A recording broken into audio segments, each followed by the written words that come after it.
Support for this episode comes from Edge Park. You've worked hard your whole life. Diabetes management shouldn't slow you down. Edge Park is your trusted go-to supplier for all things diabetes management supplies and continuous glucose monitors, like Medtronic's Guardian sensor, Dexcom G7, and the Freestyle Libre 3. Edge Park accepts most insurance plans, including select coverage for Medicare and Medicare Advantage plans, and Edge Park navigates insurance complexities for you and handles the paperwork. Learn more, go to diabetes-connections.com and click on the Edge Park logo. This is Diabetes Connections with Stacey Sims. This week, we are far away from New Year's resolutions, and it's feeling a little wintry and dreary around here. Good time to get some motivation and check in with Chris Ruden. Many of you likely know Chris, who lives with Type 1, from his appearance on the Titan Games, his bodybuilding videos, or maybe it's the videos where he shows his prosthetic hand. Chris has a lot to say about where sharing all of that has brought him and what's different for him now. He also uses the implantable Eversense CGM. Always a lot of questions about that, so we talk about it. This podcast is not intended as medical advice. If you have those kinds of questions, please contact your healthcare provider. Welcome to another week of the show. I'm always so glad to have you here. I'm your host, Stacey Sims. We aim to educate and inspire about diabetes with a focus on people who use insulin. We may have a lot of new listeners this week. I certainly have a lot of new followers on social media. I don't know if you guys saw this, but I had a reel. I'm not on TikTok, so on Instagram, I had a reel go what I'll call semi-viral. This was a reel I made at Mom's Night Out Charlotte, and it was building on that meme of, we're a whatever. Of course we blah, blah, blah. So we're diabetes moms. Of course it's been viewed more than 1 million times.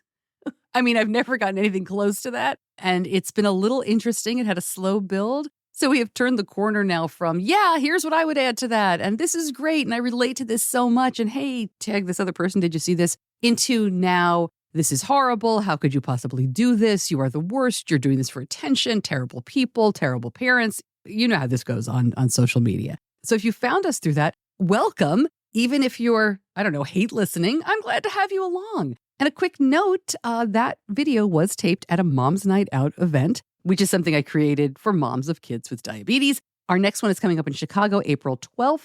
Registration is open. The room block is open for that as well. And then in the fall, we will be in Denver and Philadelphia. You can head on over to diabetes-connections.com to learn more about all of our events and sign up for city-specific alerts and announcements. All right, my guest this week may be a familiar name to some of you, but Chris Ruden is ready for a bit of a pivot. I first talked to him for the show back in 2017, 7 years ago. And here's what I wrote back then. Chris Ruden says he is the only 7-fingered diabetic speaker, adversity coach, and elite powerlifter you know. Born with only 2 fingers on his left hand and a shorter left arm, Chris was diagnosed with type 1 diabetes. But within all that muscle is a story that starts with bullying and continues with overcoming others' expectations. Chris's sense of humor and refusal to accept limitations shine through for a fun interview. And that's what I wrote 7 years ago. And all of it is still true, but Chris wants you to know more about his story now. As I mentioned, he uses the Eversense CGM, and we will do a deep dive into what that is like as well. And that's right after this. Now that Benny is on his own more and more, I'm grateful that he's open about his diabetes journey and always tells his friends how to use his emergency glucagon Gvoke HypoPen. Gvoke HypoPen is a ready-to-use rescue pen for treating very low blood sugar in people with diabetes ages 2 and above. If you take insulin or sulfonylureas, you are at risk for your blood sugar going too low. Low blood sugar emergencies can happen unexpectedly, and they demand quick action. You need a safety net when it matters most. Be ready to treat a very low blood sugar with Gvoke HypoPen. Find out more, go to gvokeglucagon.com/Stacey. That's gvokeglucagon.com/STACEY. Gvoke should not be used if you have a tumor in the gland on top of your kidneys called pheochromocytoma, or if you have a tumor in your pancreas called insulinoma. Visit gvokeglucagon.com/risk for safety information. Chris Ruden, welcome back. It's so nice to talk to you again. How are you? I'm good. Thanks for having me again. It's been a while since we did this. It has been, but I feel like we've been talking for many years now, on and off, here on the podcast. And luckily for me in real life, which is always nice. What are you up to right now? So now I speak full time. I travel around the world speaking for events, not just diabetes, but overcoming adversity and change management, and even disability inclusion. Writing a new book, like so much goes into just trying to help people see their world without limits, and that all started just from diabetes and trying to find my own way in my condition, and then helping the people around me a little bit with their mindset around their condition, and that just blossomed into whatever it is now. And I listed two of the many things I probably should be doing, and I'm probably late to do. So far, so good. It is interesting, though. I mean, you have so much going on of things that you can talk about. People from the diabetes community may find you because you talk about overcoming adversity. You talked about living with type 1. You talked about bodybuilding with type 1. But, you also have a prosthetic hand. And so that whole community finds you. And are people often surprised to learn that there's more to the story than the one thing they have found you for? I think that's been super trying for me, to be honest. Like I hid my disability for 17 years. And like the fact that I can even show my hand without a prosthetic Yeah. on a camera on a stage is incredible. But diabetes kind of propelled my whole career in speaking and being a public figure in the space, getting on a TV show, doing all this cool stuff. But for a while, probably recently, I kind of felt like, man, people really only know me for my hardships. Hmm. Or that was the limiting belief I had. I was like, oh, it's Chris the diabetic, or Chris the disabled guy, Chris the guy with the arm, Chris the power lifter, Chris the guy who went on TV. And I'm like, why can't I just be Chris? And I think we all kind of go through those phases, even with our condition, with diabetes. You're like, why can't I not have those highs? Why can't I not have those lows? Why can't I not be the bad diabetic? And we just kind of label ourselves over and over, and we're chasing this new label. And for a while, I was doing that. So I started like a new social media platform on LinkedIn. And I was like, I don't want to talk about my disability. I don't want to talk about my diabetes. And I found that people respected my thought leadership. And it was a little validation where it's like, oh, wow, okay, people respect the value that I bring. And often people do. You have so much more value than the things that happen to you or things you have or don't have. Sometimes you need to remind yourself of that because it's easy to see yourself consumed by a condition you didn't ask for, whether that's diabetes or not. So I took a step back and I really recognized like my value exists regardless of the arm or the disability, the diabetes. And so does yours. Doing this podcast, everything the value you bring to the world and anyone listening. So I guess we're starting this off on a little motivational bit, but it's the truth.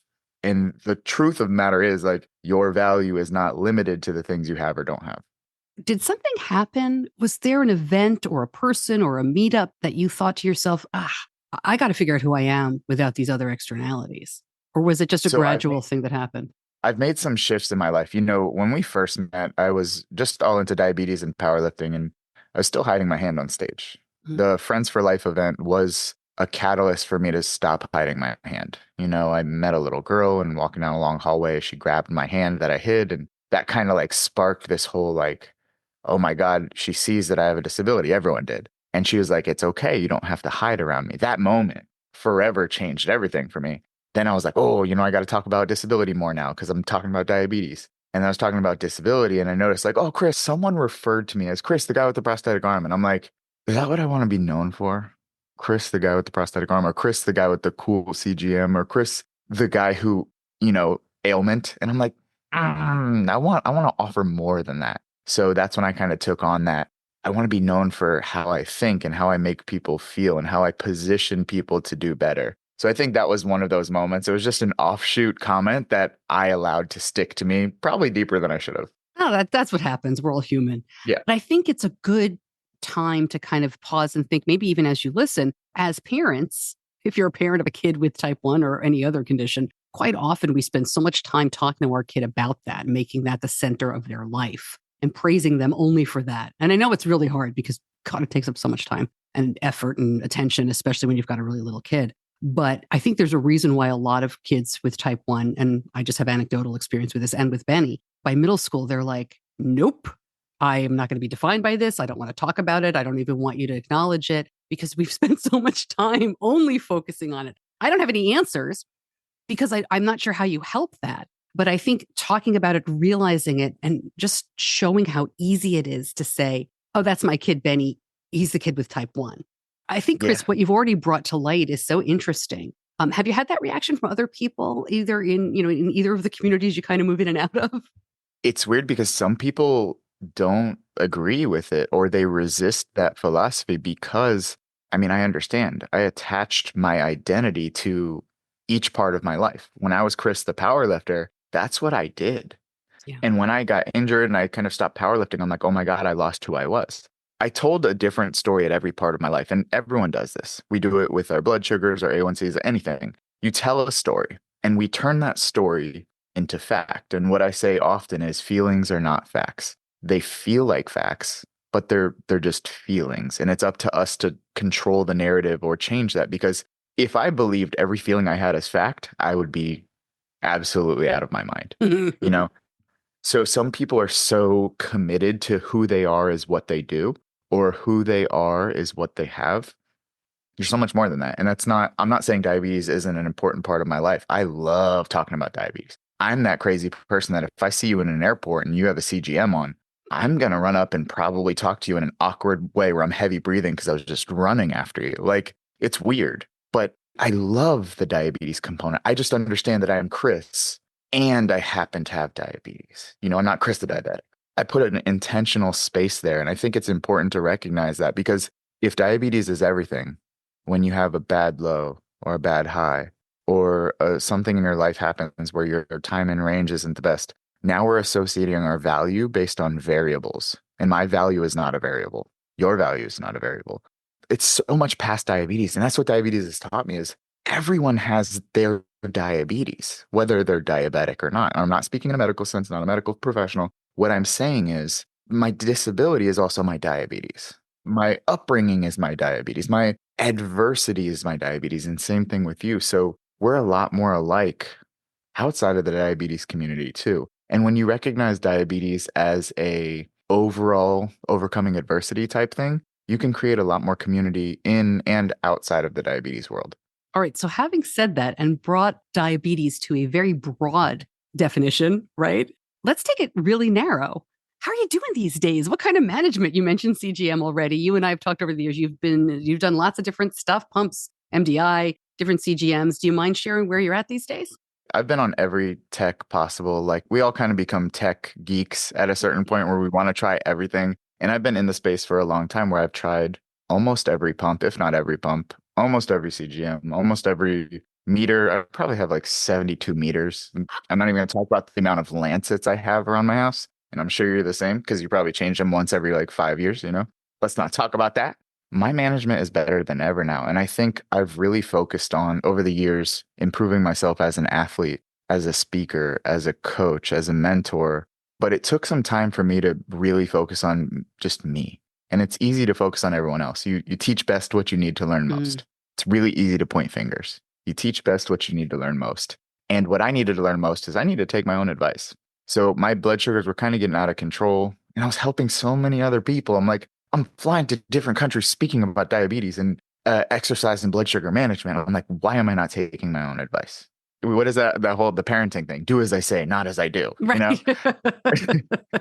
So I took time at the beginning of last year to really focus. I was doing okay, but there was still some moments where I was like, blood sugar today. I woke up at 105, cruising at 115. I'm like, it's so nice to see that stability just from a little extra effort. It's very rare that we need to learn tons and tons more. If anything, I'm taking a completely different approach to change. I'm focusing on subtraction, not addition. Taking away the bad habits, taking away the things I'm not doing, taking away like all of the stuff that's contributing to the craziness, So instead of trying to learn more and more and more and overload ourselves with all of this new crazy information, yes, some can be very beneficial, but some can put you in a state of paralysis, So blood sugar management has been great. Use the CGM ever since. I've been on them for years, like probably 4.5, 5 years. And it's the only 6-month long-term CGM, which is super cool. It's implanted and regardless of all the cool tech, like yes, it vibrates for like lows and highs. It's amazing. For me, it's the accuracy and the flexibility that allows me to live life more on my terms and I travel too much. I can't have things go wrong. I can't accidentally take off my transmitter and then be screwed for a few days. With this, if I take it off, I put it right back on. I've been happy with that. That's been really good. And just confidence in my numbers. I'm still not on a pump. Oh, Still not on a pump. I've been on a 5-year pump break, you know. it's a I long might way. eventually go back on. But right now I'm using old school vials and sometimes a Freza too. And I've been happy. That's great. I do want to ask you a few more specific questions about Eversense, but I'm curious, you said you're taking things away, making small changes. Has there been anything that has truly made a difference in terms of those small changes for diabetes? Right back to our conversation. But first, Diabetes Connections is brought to you by Dexcom. Benny has been using the Dexcom CGM for more than 10 years now. The first insertion was in 2013, just before he turned 9. It was great then. I mean, if you had done finger sticks for a while, you know how amazing it is to go from that to continuous glucose monitoring. But it's even better now. The Dexcom CGM systems just keep improving. They continue to get more and more accurate with no finger sticks or scanning required. The easy push-button insertion has made it easy for Benny to do it himself. He has done every one since we switched to the G6 in 2018, which was great for his independence back then as a younger teen. And of course, we still love the alerts and alarms and that we can set them how we want. Find out more, go to diabetes-connections.com and click on the Dexcom logo. If your glucose alerts and readings from the G6 do not match symptoms or expectations, use a blood glucose meter to make diabetes treatment decisions. The stuff I'm going to say is going to make people either mad or like roll their eyes because it's stuff you already know you need to do. You're just going to hear, you're like, yeah, yeah, yeah. But if you can take the yeah, yeah, yeah moments and actually listen to them, it made a big difference. Pre-bolusing. We talk about it all the time, but wow, how crazy that it actually works. When I take my insulin how I'm supposed to, it's crazy. It works. I've recognized certain food. Steak caused me to spike 3 to 5 hours later. The protein gluconeogenesis from protein, like basically the protein is broken down into carbohydrates over time. And it's dose specific. So like the higher the amount of protein, the easier it is to break down into carbs over time. I recognize that if I have a steak at 9 p.m., I'm going to wake up high. And I'm like, okay, I have to adjust that timing or I'm going to have to wake up. What I do is I accept consequences. If I'm going to do something, I have to accept all the consequences. I can't pretend like they're not going to happen. I guess some people call it microbolusing or just giving insulin as needed. The things I miss about a pump are doing the dual wave or square wave bolus or extended bolus. Like those things are amazing. But I've been more intentional with my insulin management and I've been using it more frequently in the more corrected doses instead of just blasting 10 units all the time and being like, let's go, that is a bad, I know somebody who does that. out there, all the diabetics out there. I know, you know what I mean? When you're like 10 units, let's go. Like that's a thing. So I stopped doing that and I started focusing on breaking doses up into how the body actually metabolizes food. It's so funny hearing you say like 10 units, let's go. Because obviously I'm familiar with that. I have a 19-year-old that I know very well, who's just like, whatever, random, he's doing fine. Mm-hmm. But I like talking to somebody like you because I can see the future. We're told like when you're 25, 26, late 20, your brain really fully forms, things start to come together. So I'm very encouraged by everything you're saying. I feel like I wouldn't say there's hope because he's fine, but I think it's very typical to just kind of let it fly. And that's and it's hope okay. It works. Like, again, not medical information, talk to your doctor, all that.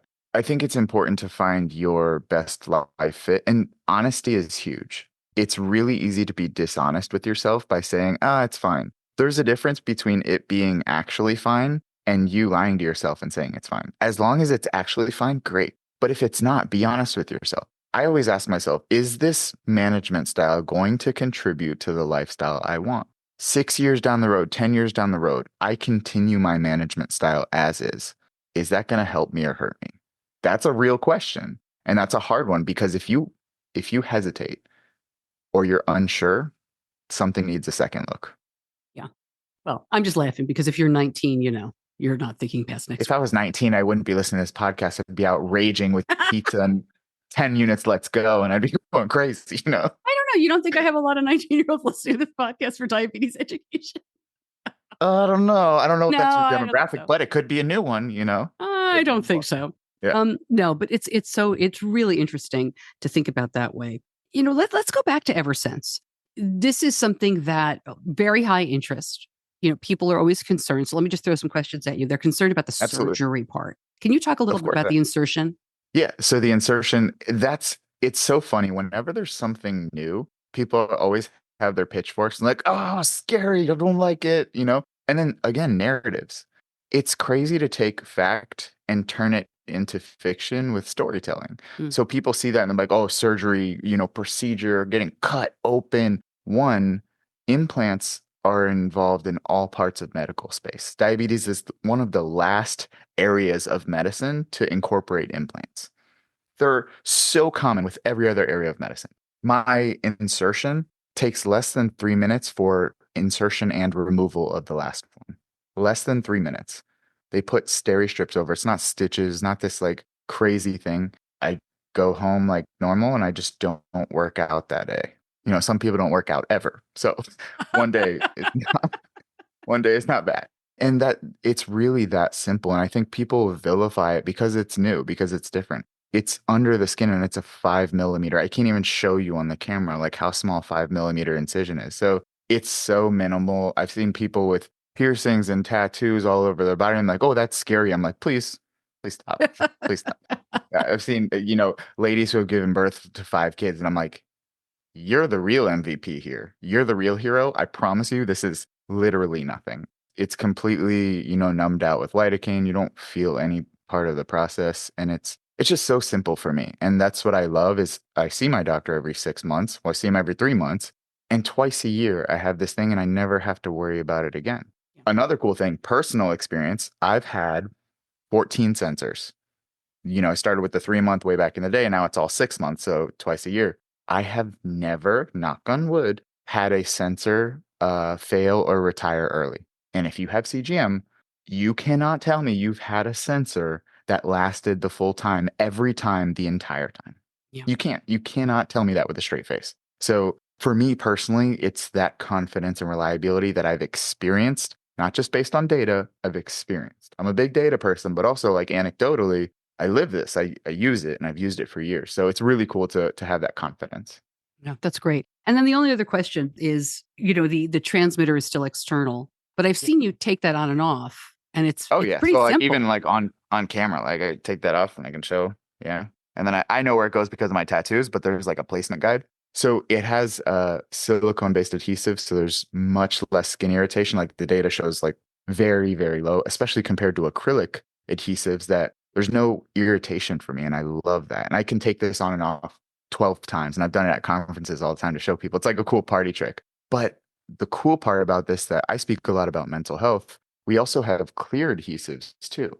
The fact that we have a choice in a condition we never have a choice about, I can choose how to present my diabetes if I want to wear clear, or a girl or a guy is going out and they want their outfit to be like less standout-ish. Having choice, even the smallest thing, makes a huge difference in a minute-by-minute condition that can be so overwhelming at times. So adding just a tad bit of freedom is everything for me.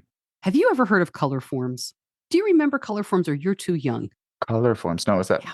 Damn it. So color forms were a sticker when I was a kid, back in ye olden days of the late 20th century, where you could put the sticker down and then you could take it up and you could put it back down. And there were like storybooks, and you could so when I think of Eversense, I always think, it's like that. Yeah. I think of color forms. And I've asked other diabetes companies when they're coming out with different adhesives if they've ever heard of it. I feel like I don't know if this is like a memory hole thing. I've got to find somebody else who understands color forms. But it's really that's so funny. It's so funny, but it's a great concept because how many times I just think it could be used in other diabetes technology really, really nicely. I do think that there's a wider application for a lot of this stuff, and something I've always been a huge proponent of. Like I love like the Eversense E3, it's fantastic, but I also love my community. Competition drives innovation, and it pushes everyone forward. And we've seen that over the last 10 years in the diabetes space, go from almost no CGM to like options.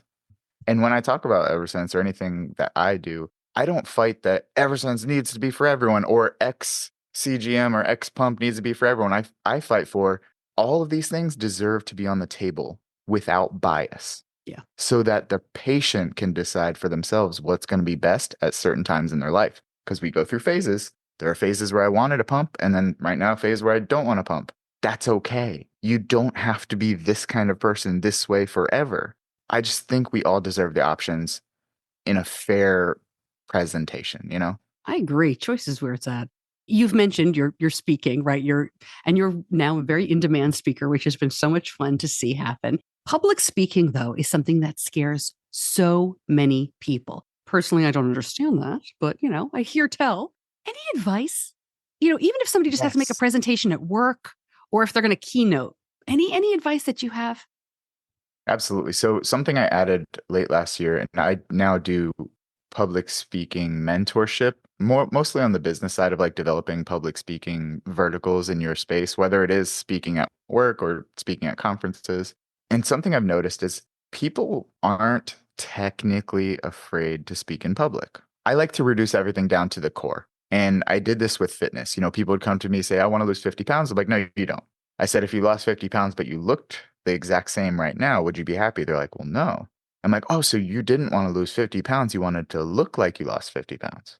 And they're like, yes. I'm like, that's also not true. And now they're like, oh, what the heck? They're like, and I said, the reality is when you look in the mirror, you want the feeling you think you're going to get from losing those 50 pounds. And they're like, yeah. So it comes down to a feeling. It often comes down to an internalized feeling, all things that we want. Public speaking, people are afraid of speaking in public. Why? Because they're afraid of looking dumb to other people. Okay. What would that do for you? Well, that would make me feel bad. Okay. Why? Well, because then I would think I'm dumb. I'm like, okay, so the real issue here is you thinking you're dumb and you're in control of your thoughts, feelings, beliefs, actions, correct? So if that was something you could manage, you'd be much more likely to try public speaking. Yes. Okay. So it comes down to a feeling. Managing that can be tough. I'm not going to invalidate that, but it becomes a lot easier when you know what you're talking about, when you practice how to speak, and then when you just do it over time. You can't get better at anything you don't practice. Yeah. If you never position yourself to try, you're always going to think you're bad at it. There are so many speakers, one, that are making a lot of money, and two, speakers who speak regularly, and they're really not that good. But what makes them good is one, they're willing to try, and two, they're passionate. You don't have to be Tony Robbins. You don't have to be a career speaker. You don't have to be amazing at public speaking. You just have to be willing to share the information that you know. If you don't know the information, you probably shouldn't be speaking on it. And that's a fair thing. Either you should have prepared more, which is why it's important to prepare, or don't speak on topics you don't know. We see that on social media all the time. People talking about topics they shouldn't be talking about. Confidence going into knowing your information and then slowly working on your skill over time, very doable, but you have to start to get better. And then before I let you go, you're working on a new book. You're very busy. What's next? So new book is all about change, and I've been obsessed with the idea of change just because diabetes is a constant change. Yeah. And my life has been constant change, trying to find ways to lift as a person with a disability. A one-handed guy living in a two-handed world, I have to recognize what change is and what change is not. And we've kind of vilified change as a bad thing. And I found that when you replace the word change with innovate or improve, you're excited. So maybe if we reframed change, it would give us an opportunity to do better instead of think we're doing worse. So now my job is to help organizations and people manage change so that they get unstuck. That's my big focus. So helping speakers to speak more, helping organizations to change more, and helping people to find quality of life. Those are my 3 pillars this year and moving forward. I love it. Chris, it is always great to talk to you. It's been so much fun to follow along from the sidelines and see what you're up to. It's been just an incredible couple of years for you. Thanks for spending so much time with me. Of course. And thank you for doing all you're doing. You've grown so much and we've kind of grown like parallel. It's been cool to see both of our growth stuff. And then we get to just talk like this. So I love that you do this, not only because I get to be on your podcast, but for the listeners who really get the value of any of your guests or what you say from parenting or just life. So thank you for doing what you do.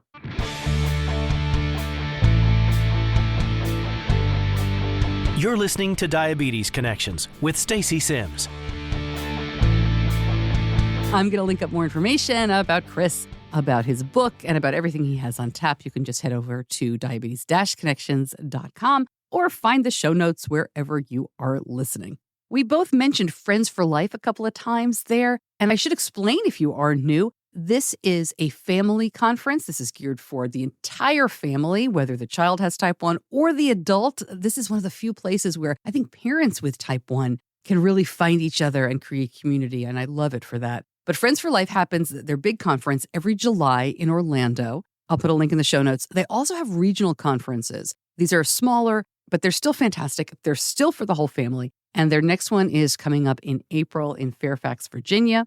That's not far from where my son goes to college, so I am incorporating a whole weekend to go visit him. There's a big family event at his college, so I'll be kind of jumping in and out of the Friends for Life Regional Conference there. But if you're at all interested, we've done a bunch of episodes with them as well. I think it's an incredibly valuable and unique event, and I would urge you, especially if you are an adult with type 1, I hear from so many adults, when they find out about Mom's Night Out, that they want a resource for them. I wish I could serve everybody. We need something for dads. We need something for teens. I guess they have diabetes camp, but boy, every part of diabetes in a family can be a unique experience, right? And I really wish we had more resources to find community at all the different ages and stages. If you are a woman with type 1 and you're interested in coming to Mom's Night Out, please consider it because we've had moms with type 1 at every one of these events. And I love having you there. I think your experience and your insight is incredibly valuable. But man, if you're listening and you're thinking, I should do this for dads.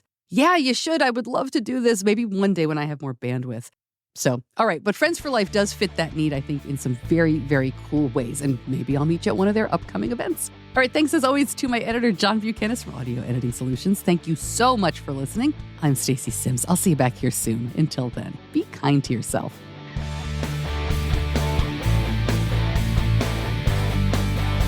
Diabetes Connections is a production of Stacey Sims Media. All rights reserved, all wrongs avenged.